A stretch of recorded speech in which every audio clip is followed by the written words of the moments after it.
Welcome to Health and Veritas. I'm Harlan Krumholtz. And I'm Howie Foreman. We're physicians and professors at Yale University, and we're trying to get closer to the truth about health and healthcare. Our guest today is Dr. Seth Berkowitz. But first, we always check in on hot topics in health and healthcare. So what have you chosen for us today, Harlan? Oh, I got a good story for you today, Howie. Go ahead. Are you ready? Yeah. All right, look, this week the AI medical company OpenEvidence raised $210 million in Series B funding, lifting its valuation to, wait for it, do you know? I think you told me, so I'm not gonna try to guess. But All right, billions. $3.5 billion. Yeah. And already they claim that more than 40% of U.S. physicians use it to make daily decisions. It's the kind of traction in health tech that's almost unheard of. And it's not just because it's a clever AI, it's because it seems to be that people just really tack to it. And here's what I want to tell you, that it strikes me that, no matter what, at the end of the day, the product matters. If you've got a really good product, people find their way to it. Look, it comes back to like Google, right? Google wasn't the first search engine. There were a whole bunch of search engines that were out there. Right. Then, people started using Google and they're going like, holy moly, this thing really gives me the answers I'm looking for. There have been a variety of companies out there who have been designed to help doctors ask questions and get answers. And, they've been okay. By the way, the foundational models, I think in the end of the day, I've thought are just as good as anything. Use ChatGPT or Gemini or Claude. But then OpenEvidence came out directed towards physicians, and it is pretty amazing. So basically the premise here is that it's trying to solve the problem that doctors are overwhelmed with information. New medical paper published every 30 seconds, clinical guidelines constantly evolving. You've got a patient in front of you, got a specific question you want answered. You don't want to have to go searching anywhere. You want to be able to just express it like you do in the regular LLMs. I've got a question. I want to frame it the way that I want to frame it. I want to get the answer that's for the person in front of me. So, where did all this stuff start? You have to understand its founder, this guy, Dan Nadler. So back in 2013, this guy's finishing a PhD at Harvard, and he's in political science, really, I think. And he launches this thing called Kensho Technologies.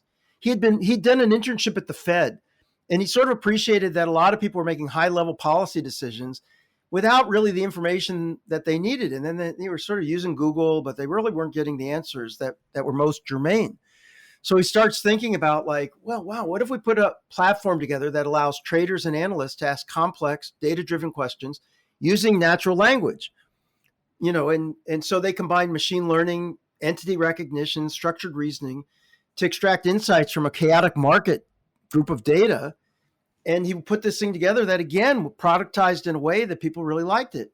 And in 2018, look, the guy's a PhD student in 2013, sort of starts this thing. S&P Global acquires it for $550 million. Wow. And incorporates it into their platform.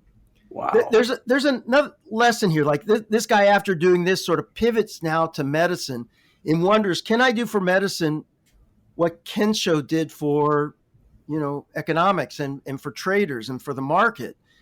But the other thing is, I sometimes go to these hackathons, and, people who've had no experience, think that they're going to start something grand and big. And sometimes it works. He did this with Kensho, but also as he comes into medical field, which is much more complex, he's coming with this experience and the track record.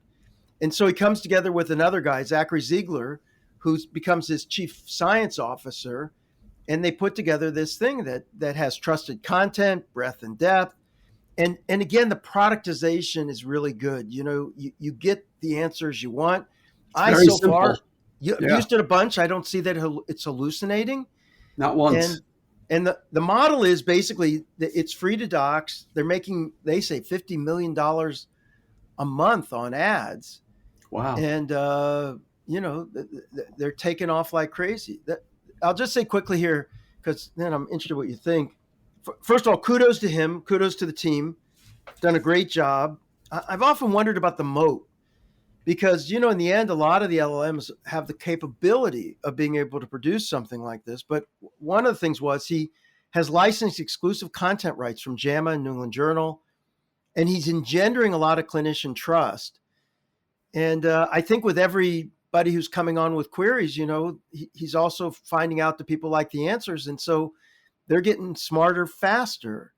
So, the questions be, will they be able to maintain the advantage? Will they be able to fend off competitors? It's going to be really interesting to see. But look, this guy has just done a remarkable job.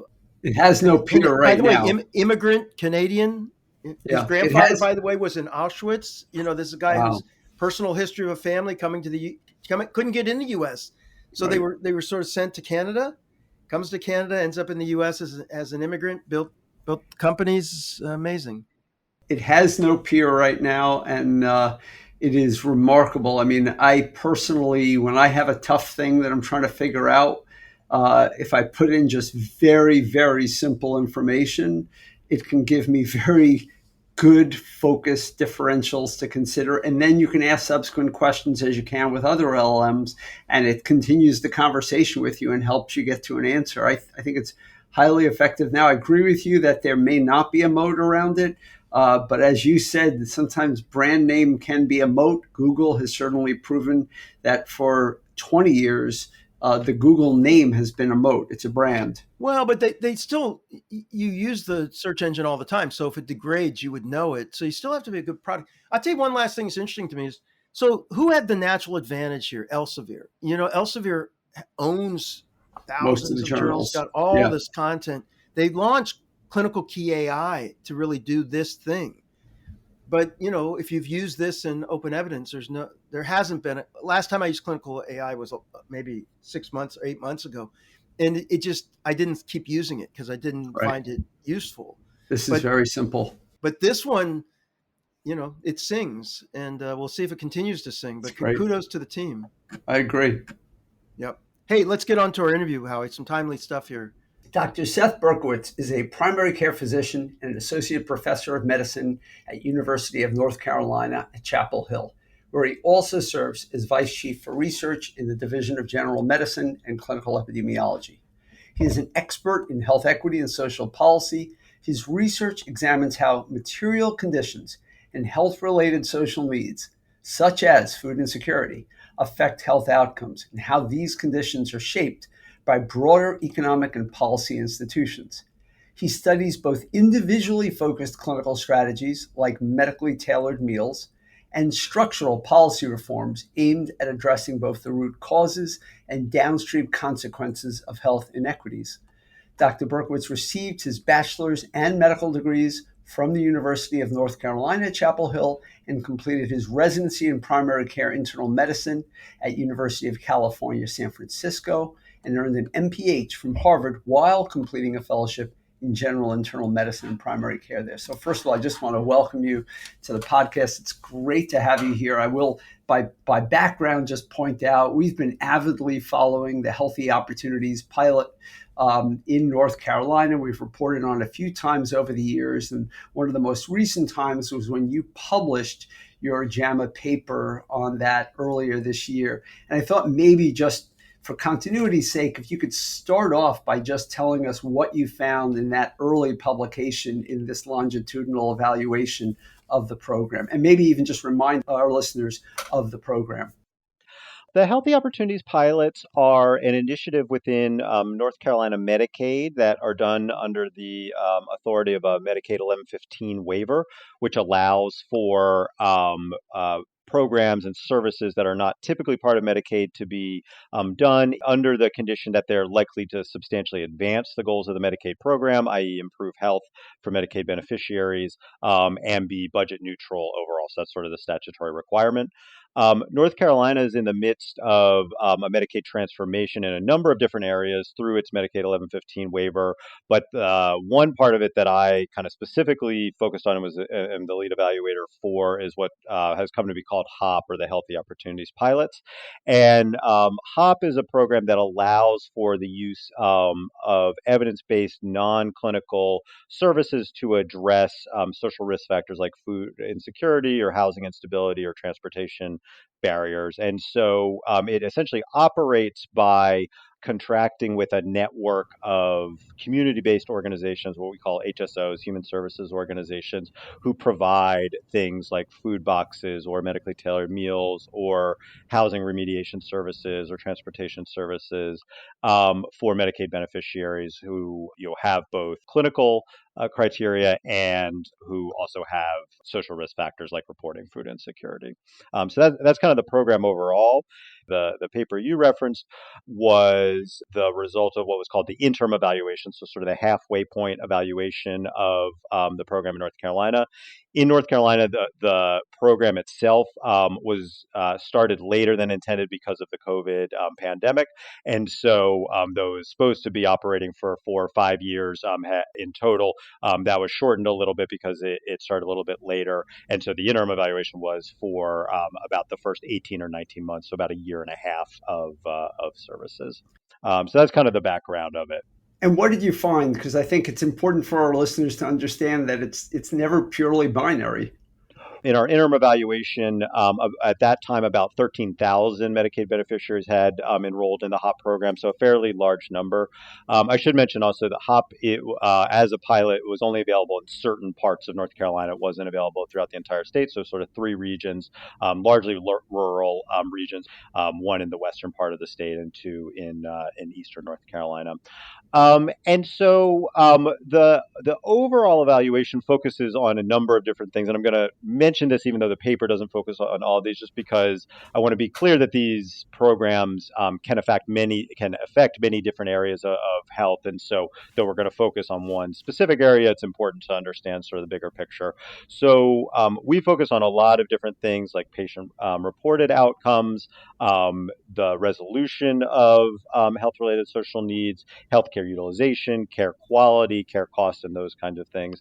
In this interim evaluation, when we kind of needed to go with the things that we had the most numbers for, and in the paper subset of the evaluation in particular, we focused on things like healthcare spending and healthcare utilization, particularly utilization of acute care like emergency department visits and hospitalizations and those kinds of things. And what we found is that the cohort who enrolls in HOP who have to meet both clinical and social risk criteria are a relatively high cost cohort overall. So we sort of leveraged the fact that HOP was only available in certain areas of the state to create a comparison group that consisted of people who reported health-related social needs just like the people in HOP, but who lived in different parts of the state and so weren't eligible for that reason, but were otherwise North Carolina Medicaid beneficiaries, were otherwise exposed to other changes in the North Carolina Medicaid program, were exposed to other sort of factors going on in North Carolina and the country at the time, like the waxing and waning of the COVID public health emergency and unemployment and inflation and all those things. So try to keep all those the same, but they just lived in different parts of the state.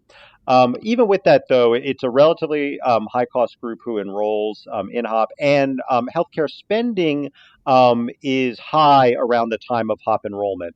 Some of that actually sort of predates HOP enrollment, and you can see in the trends that spending starts increasing a little bit beforehand. And so it's likely the case that some kind of health issue is sort of tipping people over into this situation. And then so people enroll in HOP. At the time of enrollment, spending is relatively high. Some of that is medical spending that I think essentially would have happened anyway, just sort of based on the underlying conditions and the prior trend. But some of it is spending for HOP services that start. So, the food boxes kick in or something like that.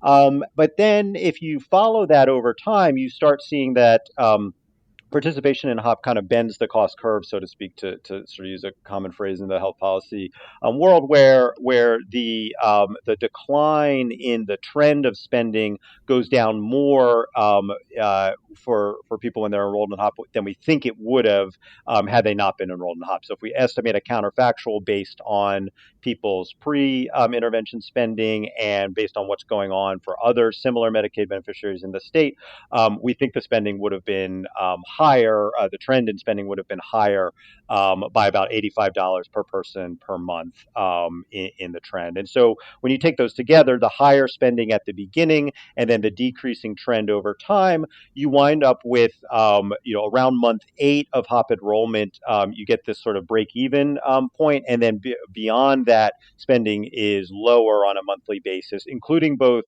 medical spending and spending on HOP services than we think it would have been in the absence of HOP. So that's kind of the main takeaway, I think. I mean, getting results 8 months in is pretty good. You can get people framing around thinking about surgery. There's surgical procedure. There's a lot of activity around that. That costs you money up front. You're doing it to improve health downstream. I mean, there's no surgical intervention that doesn't end up, let alone saving money. And you're basically saying you're getting savings. I want to give a shout out to your book, Equal Care. It raises some really interesting things, and maybe I want to just delve into this a little bit. So you spoke about your experience during residency. I've seen that, seeing the juxtaposition between cutting edge medicine and unmet needs, and then sort of that shaping your path. In Equal Care, you write about that you once saw health inequity as a knowledge problem, but now see it as a power problem.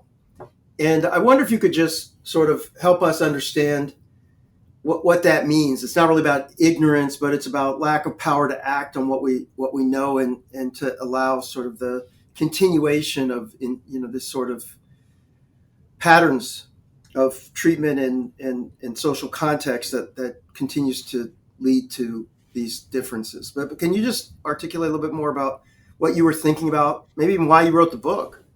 Yeah, totally. Yeah, so as you mentioned, I had a book called Equal Care come out with Johns Hopkins University Press just last year. Available wherever books are sold, Amazon, Johns Hopkins Press website, wherever. And yeah, and so as you mentioned, it was kind of this trajectory. So I started. So I'm I have my medical training, and then I have some public health and master's level kind of epidemiology training. But I'm not an economist. I'm not a public policy guru or anything like that. And really, I'm a primary care doctor in my clinical work, and I do research. And so I got interested in essentially trying to like address the consequences of sort of broken social policy, because I was just seeing that in primary care. I was seeing a lot of food insecurity that was making it hard to control diabetes, or I was seeing a lot of housing insecurity and poor housing conditions that were exacerbating COPD and asthma and those kinds of things.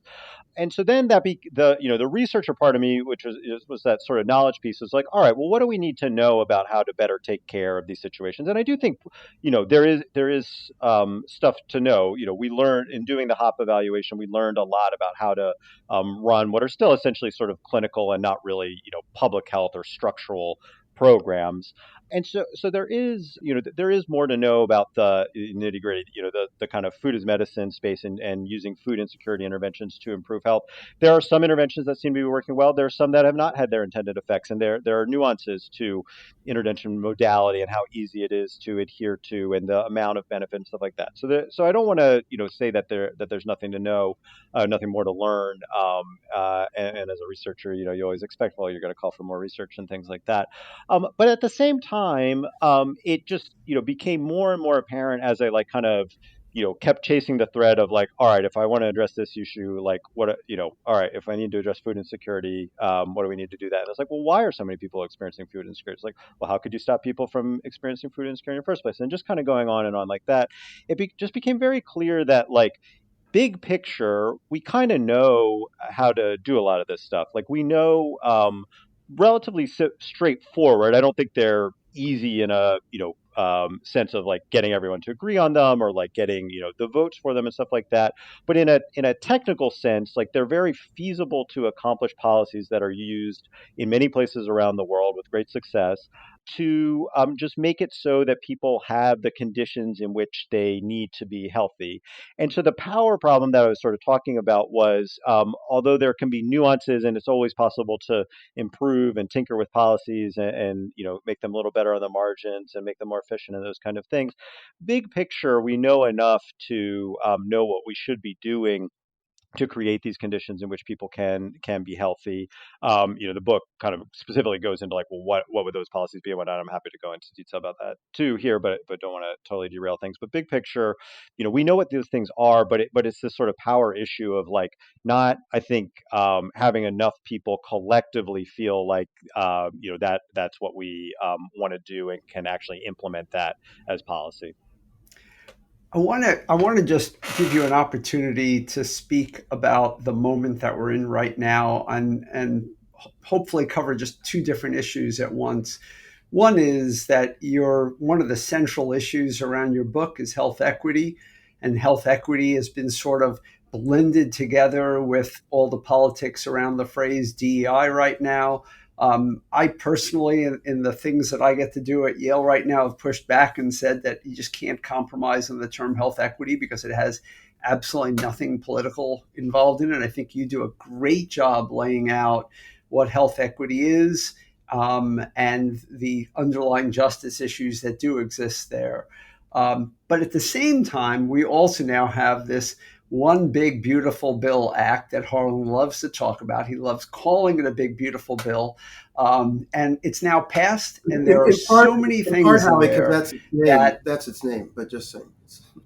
I know. I'm kidding with you. I mean, we know this, but it is. There is so much in there that is right up your alley in terms of your area of expertise. There are cuts to SNAP programs, which is the Supplemental Nutritional Assistance Program.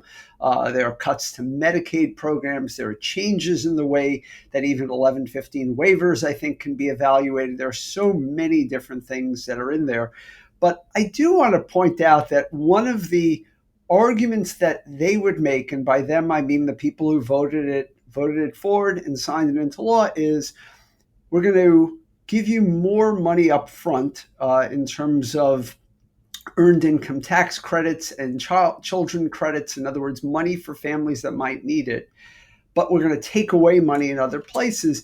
And one of the things that you have argued for at times is that payments can be at times preferable to food or other types of specific programs. I just wondered if you want to just give an overview of your thoughts of what the current moment means for the work that you're doing.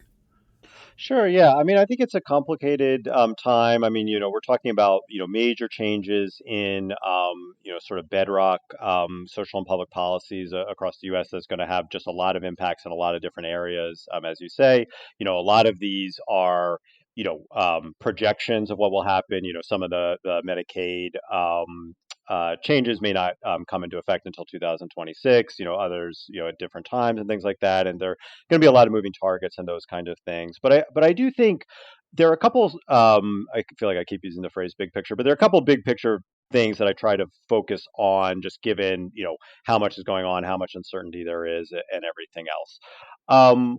One is that, yeah, I mean, so I fundamentally do believe in the importance of income support programs for improving health. I mean, I've described myself as sort of like trying to preach the gospel of social insurance, and I do think a major reason that population health in the U.S. is not what it could be is that we have a lot of gaps in how we support people when they run into the sort of normal life course circumstances that often prevent people from having a sufficient income.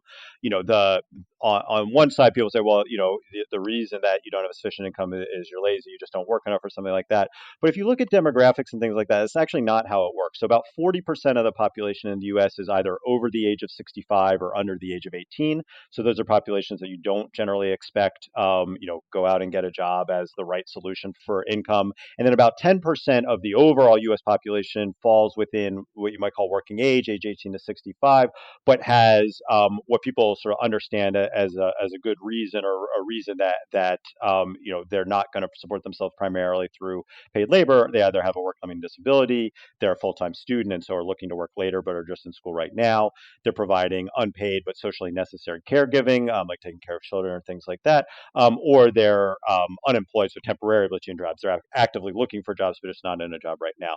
So that's 50% of the population that doesn't have income from what we call earnings or paid labor. And if your public policy doesn't support that 50% of people, then folks are at very high risk of not having the income they need to be healthy, and so you may not have trouble buying food, you may have trouble affording housing and those kinds of things. And this has been a recognized issue for over 100 years. I mean, the birth of social insurance really goes back to the 1870s or so in Germany. In the US, throughout from 1900s on, with sort of major changes around the New Deal era in the 1930s. These risks have been understood, risks of being in situations where you can't earn a sufficient income, and public policy responses are there for them. So we have things like Social Security, old age and survivors insurance to deal with the risk of old age. We have disability income programs. We have unemployment insurance programs. But the way we do them in the U.S., there are a lot of administrative burdens. They're hard to access. The benefit levels are insufficient. And then there are other big gaps. We don't have child allowances like most other countries do. We sort of experimented with that in 2021 with the expanded child tax credit that put out payments to families on a monthly basis, and it was a big success. Much lower food insecurity, much lower child poverty, but then that expired and hasn't been put back. And disability programs are hard to access, and so there are just a lot of problems with the way we do things.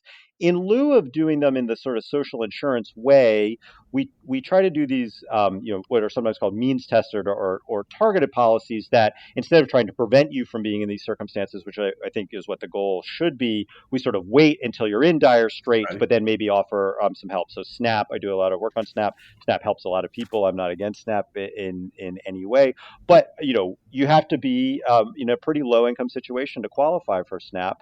And then because it's sort of it only goes to people in these situations, there's a lot of room to kind of make it harder to access, and add more work requirements or cut people off after a certain period of time. And really, work requirements, I think, should be considered work reporting requirements. So the evidence is pretty clear that most people who should be quote unquote working while on these programs actually are, and most of the people who lose coverage when work reporting requirements are put in place lose it, not because they wouldn't actually meet them, but because they have some trouble actually doing the reporting is cumbersome and complicated and those kinds of things. And so the way that we do some public policy is this kind of like wait till you're in a bad situation and then try to get some help. I think one, just in and of itself creates problems, but two, when you have people who are looking to offset fiscal space for tax cuts and things like that, say, all right, well, if we just make it a little bit harder for people to get SNAP, if we make it a little bit harder for people to get Medicaid, then we won't spend as much on these programs, and our fiscal projections will look a little bit better, and so that'll open up some room, which doesn't make any of the problems those programs are trying to address go away, right? I mean, people are still going to not have sufficient money for food. People are still going to need health care. But it frees up some budget space, and so you can get people to vote for it in that way. But I think it's just very likely to be harmful to folks in the long run, with the caveat that there's a lot of uncertainty right now. Just want to thank you for being here, for shining a light. I mean, you shine a light on a very important topic. You mentioned Athindar Venkataramani in your preface to your book, and he's somebody that we've had on the podcast as well.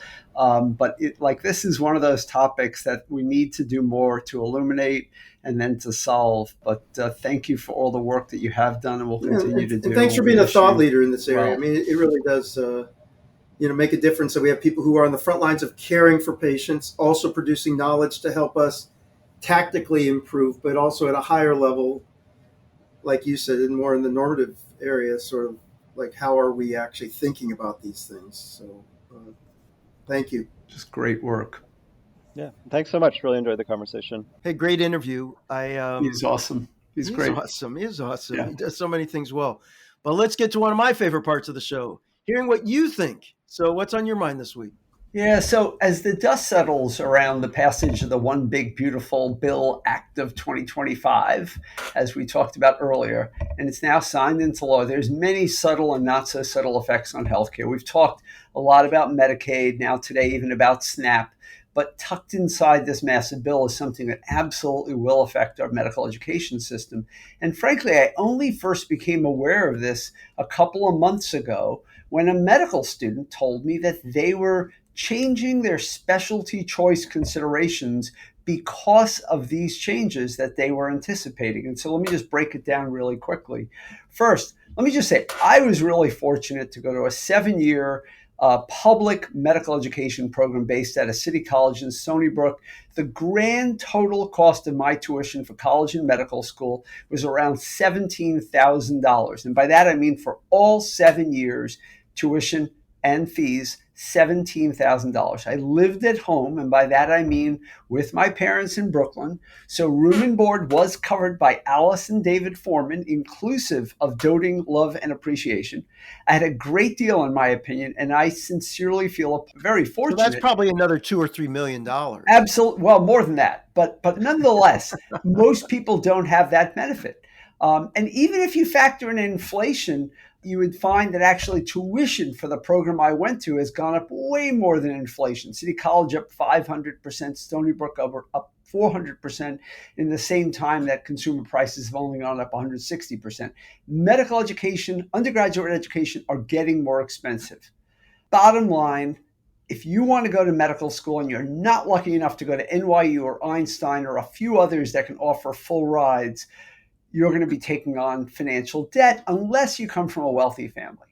Students have historically funded medical school from a host of sources, but the leading ones are the federal government, where reduced interest rates and other generous terms, you may not think they're generous, but they're more generous than private lenders, and greater accessibility have made this appealing, particularly, again, to those that don't come from a wealthy family.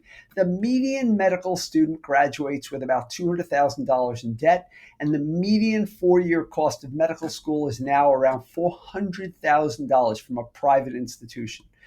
The first line of support is what we call federal direct unsubsidized loans, which carry a market-based interest rate, but is generally readily available to medical students.